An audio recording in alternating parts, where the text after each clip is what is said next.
অ্যাপেলের মনে খারাপ দিন চলে এসেছে। অ্যাপেল মনে হয় অসুস্থ, হোক সেটা গরমে অথবা শরমে। কারণ অ্যাপেলকে হারিয়ে দিয়েছে Huawei এর Pura 70 Ultra। এটা বিভিন্ন ভাবে ক্যামেরা পারফরম্যান্সে অ্যাপেলকে পিছিয়ে ফেলেছে। হ্যালো এভরিওয়ান, কেমন আছেন? আজকে আমরা কথা বলবো ব্র্যান্ড নিউ Huawei এর Pura 70 Ultra ফোন নিয়ে, যে ফোন নিয়ে বাজার মোটামুটি গরম করে ফেলেছে। আজকে আমরা দেখবো যে ফোন আসলে আমাদেরকে কি কি দিচ্ছে। তার আগে আপনাদের মনে হয়তো একটা প্রশ্ন আসতেই পারে যে এই Huawei কিছুদিন আগে গুগলের সাথে মারামারি করেছে, সে Huawei না? ইয়েস, সে Huawei। এবং তারা মারামারি করলেও আসলে তারা ব্র্যান্ড হিসাবে খারাপ না। তারা যে জিনিসটা নিয়ে আসছে, one of the best camera. মানে এতদিন অব্দি Huawei যতগুলো ফোন লঞ্চ করছে তাদের মধ্যে সব থেকে বেস্ট ক্যামেরা এবং পারফরমেন্স দিয়েছে এই ফোন। আর তাদের সাহস আছে, ক্ষমতা আছে জন্যই তারা গুগলকে টেক্কা দেওয়ার জন্য তাদের সাথে লড়াই করেছে। এবং তারা তাদের নিজস্ব একটা অপারেটিং সিস্টেম নিয়ে, যেটা আসলে হয়তো হতে পারে যে অ্যান্ড্রয়েড কে বা iOS কে রিপ্লেস করে দিতেই পারে। বলা যায় না যে আজ যে রাজা কালকে ধনী, আবার যে ধনী সে ফকির হতেই পারে। দেখা যাক কি করে। হয়তো হতে পারে যে হারমোনি সামনের দিনগুলোতে নিজেদের একটা জায়গা দখল করে নিতেই পারে। সব মিলে এই ফোন দাম রাখতেছে 1.5 লাখ টাকার আশেপাশে।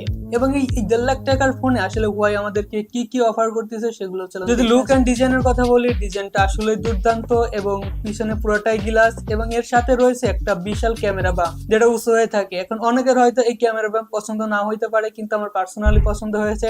কারণ এই ক্যামেরা বাম্পই তাকে অন্যান্য ফোনদের থেকে আলাদা করে ফেলেছে। এবং এই ক্যামেরা বাম্প হাউজে ক্যামেরার মডার্ন টেকনোলজি মেকানিক্যাল মডিউল গুলো বসানো হয়েছে। তবে অবশ্যই এটা অনেক কাজের। এর ডান দিকে উপরের দিকে থাকছে ভলিউম বাটন, এবং বরাবরের মতোই এর একটু নিচেই থাকছে পাওয়ার বাটন। এবং বটমে থাকছে একটা টাইপ সি 3.0, একদিকে থাকছে স্পিকার গ্রিল, অন্যদিকে থাকছে মাইক্রোফোন একটা স্পিকার গ্রিল। ডিসপ্লে সেকশনে থাকছে 6.8 ইঞ্চি OLED ডিসপ্লে, সাথে 120 হার্জ রিফ্রেশ রেট। 120 হার্জের রিফ্রেশ রেট অবশ্যই smooth and user friendly user experience দেবে। এটাতে থাকছে 461 PPI কালার, যথেষ্ট ব্রাইট, ডিপ এবং ব্ল্যাক জায়গাটা অনেক ডিপ ব্ল্যাক দেখতে পাবেন। পারফরমেন্সের কথা বলতে গেলে এই ফোনে ব্যবহার করা হয়েছে কিরিনের লেটেস্ট চিপসেট 9010, যে প্রসেসরটি one of the fastest mobile processor গুলোর মধ্যে একটি। ল্যাগ এবং ডিলে ছাড়াই গুগল প্লে স্টোরের সকল ধরনের গেম সহ বিভিন্ন মাল্টিটাস্কিং খুব সুন্দরভাবে স্মুথলি হ্যান্ডেল করতে পারবে। এই ফোনে ব্যবহার করা হয়েছে 16GB RAM এবং 512GB স্টোরেজ। ক্যামেরার কথা না বললেই না, যে ক্যামেরা এতটা হাইপ তৈরি করছে, অ্যাপেলের মতো ক্যামেরাকে পিছিয়ে ফেলছে। সেই ক্যামেরার সেটআপে থাকছে, রিয়ারে থাকছে ট্রিপল ক্যামেরা সেটআপ, যার তিনটে অনেক হাই মেগাপিক্সেল। প্রথমটি 50, দ্বিতীয়টি 50 এবং তৃতীয়টি 40 মেগাপিক্সেল। প্রথমটি 50 মেগাপিক্সেল ওয়াইড অ্যাঙ্গেল লেন্স, দ্বিতীয়টি 50 মেগাপিক্সেল টেলিফটো লেন্স, এবং তৃতীয়টা হচ্ছে মেইন ক্যামেরার সাথে অটোফোকাস। এবং সেলফির জন্য থাকছে 13 মেগাপিক্সেলের একটি সুপার কোয়ালিটি সেন্সর। তবে অবশ্যই এর ক্যামেরা টেস্টিং সহ ফুল ভিডিও আমাদের চ্যানেলে থাকবে। এর জন্য অবশ্যই চ্যানেলটি সাবস্ক্রাইব করে রাখুন এবং ভিডিওতে একটা লাইক দিন। এর ব্যাটারি সেকশনে রয়েছে 1200 mAh বিশাল এক ব্যাটারির সাথে 100 ওয়াটের ফাস্ট চার্জিং, এবং ওয়্যারলেসের জন্য থাকছে 80 ওয়াটের একটি ফাস্ট চার্জিং সিস্টেম। এখানে আর একটা দুর্দান্ত জিনিস, এটা রিভার্স চার্জিং সিস্টেম রয়েছে, এবং সেই রিভার্স চার্জিং সিস্টেম হচ্ছে 18 ওয়াট। মানে এই ফোন থেকে অন্য ফোনে চার্জ করতে পারবেন আপনি 18 ওয়াট ফাস্ট স্পিডে। এবং এই ফোনে আরো থাকছে IP রেটিং 68, যেটা 2 মিটার পানির মধ্যেও কিছু হবে না।